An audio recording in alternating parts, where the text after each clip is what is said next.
Mr. Malinowski, it's good seeing you, brother. I miss your receiving abilities on the football field.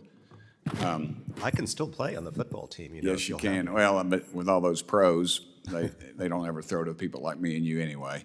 So anyway. I think you caught a couple. Well, I'm incredibly gifted. Thank you for noticing. Mr. Richardson, I appreciate all y'all being here and all the usual stuff we say. Can you explain how too much money in foreign aid can be a bad thing? Yeah, no, I appreciate the question. It is, I would say two things. One, you always want to look at the outcomes rather than the inputs, which is the money going into the system. Not every program is designed for the same impact. Not every sector will have the same level of impact that is directed to the national security interest of the United States.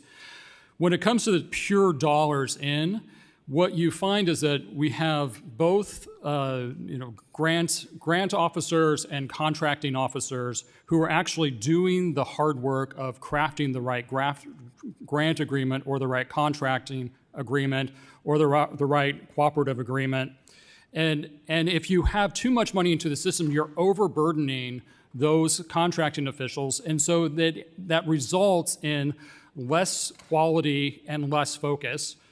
The other part of this is that from a foreign assistance perspective, you really want to cut out the German manager or the British NGO that is managing your resources. You want to put the money as close to the recipient as possible. It's called localization. That's really hard. You have to find local actors. So it takes longer and it's more labor intensive, and you probably can't put as much money into the system, but you ultimately will have a better impact at the end of the day.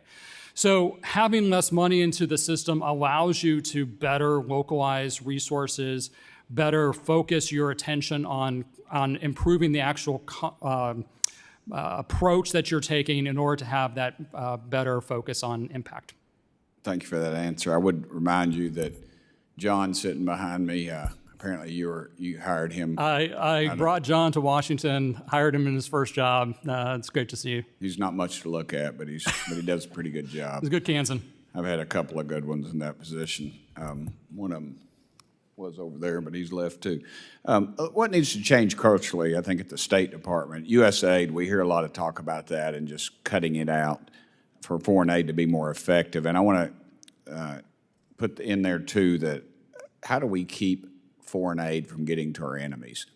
I've had State Department people here before, and they've told me that 100% we cannot guarantee that some of that money is not getting to our enemies.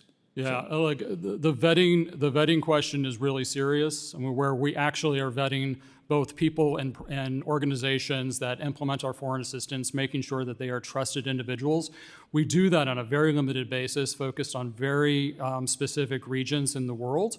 And we do it almost exclusively focused on terrorism concerns rather than transnational concerns, criminal enterprises. I think if we start expanding both what we are looking for in our vetting and expanding the amount of time and effort we focus on vetting, expand the number of countries, I think we can get a lot better and be closer to protecting the investments the American people are making. Okay. Make sure I've not gone. Oh, I'm good.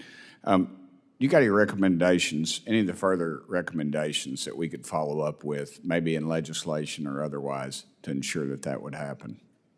Yeah, I think that, we have to take this stuff, the impact assessment, very seriously. We have a logic model whenever we do any type of foreign assistance work that the money that we put into this program will result in this type of outcome. But we rarely actually track as to whether that actually happens. And often when we do track whether it happens, it's not true. The great example is greater economic assistance programs in Central America. The theory was if we put more money into economic assistance programs, that will keep people from migrating to the north. Turns out we made them just a little bit less poor, which allowed them to have better ability to pay for somebody to go to the north. So it had the exact opposite. Great logic, terrible results. That's not the type of programs we should be funding, and I think Congress can really dig in and require that type of impact that is essential. We run out of time. I want to thank y'all. Tom, miss seeing you, brother. But it just kind of reminds me, my mama was a school teacher, and the last 10 years of her teaching career, she taught at a historically black college, and they had a saying, they don't want a handout, just a hand up. And I think that's something that we should take to heart, because it just seems that we are missing the boat on this thing. And I think we're going to, long term, we're going to hurt ourselves, because people are getting tired of just hearing about the misuse and the people that are abusing, specifically UN, things like that. So thank you all very much.